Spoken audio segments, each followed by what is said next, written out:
सशक्तिकरण की दिशा में आप सब अवगत हैं कि इस बजट के माध्यम से जैसे हर जिले में उच्च शिक्षा को बढ़ावा देने के लिए गर्ल्स हॉस्टल की व्यवस्था करने का ऐलान किया गया है। मैं इसका स्वागत करता हूं। इस ऐलान से जहां हमारी बेटियां पढ़ेंगी और आगे बढ़ेंगी और देश का नाम रोशन करेंगी, वहीं अलग अलग क्षेत्रों में भी महिला सशक्तिकरण के लिए कई कदम उठाने का काम किया गया। इस समय हमारे जैसे मैं प्रयागराज में बैठा हूं तो औद्योगिक क्लस्टर किसी भी देश के औद्योगिक विकास के आधार पर वहां के युवाओं को बड़े पैमाने पर रोजगार के अवसर प्राप्त होते हैं। भारत एक ऐसा देश है जिसके दुनिया में सबसे अधिक आबादी है, अर्थात सबसे अधिक हमारे पास उपभोक्ता है। फ्री ट्रेड डील के माध्यम से और एक मित्र देशों के साथ व्यापारिक संबंधों के कारण तो हमें जो उत्पाद हमारा उत्पाद है दुनिया के बाजार में, उसे तो हम बेचने के लिए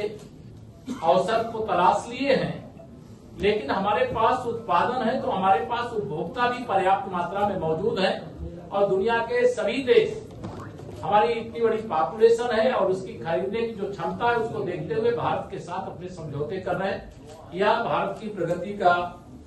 सूचक है। शहरी अर्थव्यवस्था को मजबूत करने के लिए आप सब जानते हैं, जब 2014 में हम लोग माननीय मोदी जी के नेतृत्व में सरकार में आए थे तो स्मार्ट सिटी के तर्ज पर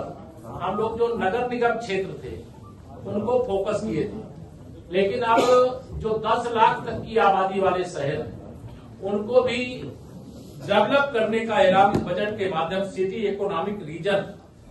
के माध्यम से, इसमें हमारे लखनऊ, कानपुर, नोएडा, गाजियाबाद, आगरा और वाराणसी जैसे शहर ये रोजगार के स्टार्टअप हब के रूप में भी डेवलप होंगे, क्योंकि इससे हमें बड़ी शक्ति मिलेगी। माननीय प्रधानमंत्री जी के शब्दों में अगर मैं कहूं कि यह बजट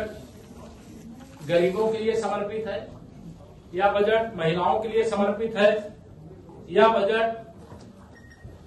अन्नदाताओं के लिए समर्पित है, यह बजट युवाओं के लिए समर्पित है और इस बजट से एक बहुत बड़ा संदेश पूरे देश में गया है।